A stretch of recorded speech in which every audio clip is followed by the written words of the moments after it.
Good morning to all of you.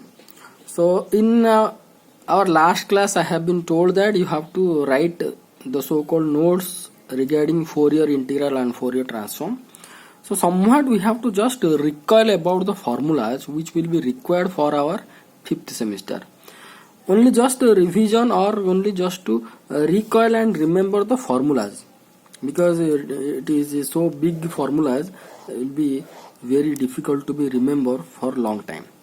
So Fourier integral of the complex form, we have been studied that fx is nothing but 1 by 2 pi minus infinity to infinity e to the power I omega x d omega minus infinity to ft e to the I omega t dt. Integral form. Important is the Fourier transform. Fourier transform of a function can be written as of the function can be written as like this. Okay. Or this is the Fourier integral. Okay, this is the Fourier integral. So this integral can be written in the form of 1 by 2 pi root over minus infinity to infinity e to the power I omega x d omega 1 by root over of 2 pi ft e to the I omega t dt. So this part is nothing but called as f omega, capital F omega, which is called as the Fourier transform of the function ft. Fourier transform of the function ft. So these things we have to be remember. This f omega is nothing but this one. This format we have to remember. This is ft I omega t dt. Or if this will be format of fp, then it will be I omega p dp minus infinity to infinity 1 by 2 pi root over, then it will be called as f omega or f of p. Okay, so this t can be variable. It can be x, it can be p, it can be q, whatever.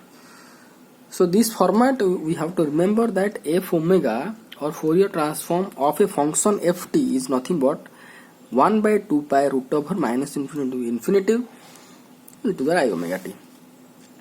Then this one, and fx, this fx can be written in the form of 1 by 2 pi root over minus infinity to infinity f omega e to the I omega x d omega.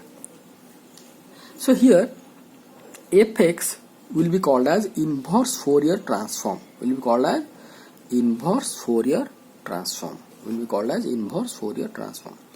So Fourier transform of a function. Suppose somewhere you faced Fourier transform of a function f delta.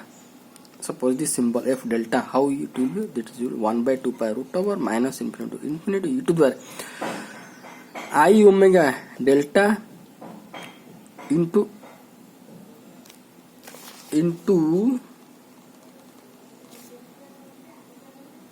f of delta, that will be f omega, f of delta into d delta, like this. This format it will be called as Fourier transform. This will be nothing but called the Fourier transform of the function f delta.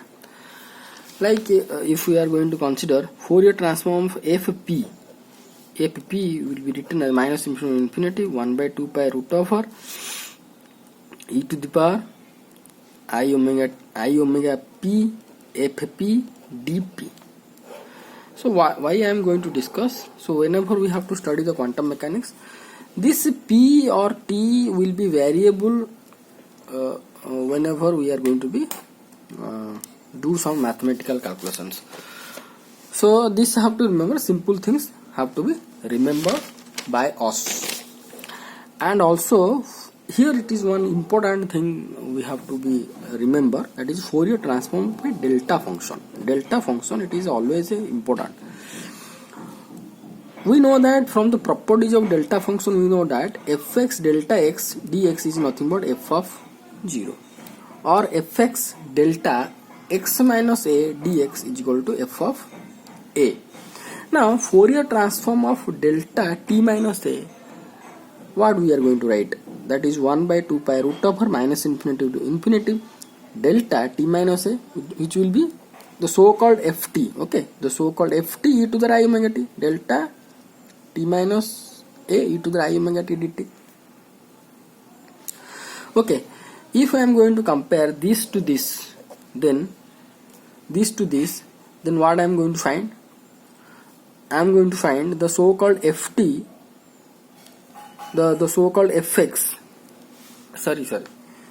If I am going to compare this integral with this integral, then delta t minus a, here delta x minus a, and dt will be here dx, and fx here e to the I omega t. So if I am going to compare this integral, it will be f of a. So here it will be f of a means e to the power I omega a. It will be here ft is equal to e to the I omega t. So the answer of this will be 1 by 2 pi root over e to the I omega a. That also you have to remember. This will be the value of a constant. Likewise, if we are going to consider delta t e to the I omega t dt will be f of 0. Here f of t is e to the I omega t, e to the 0 by 2 pi root over. So e to the 0 will be nothing but 1 by 2 pi root over also is a constant.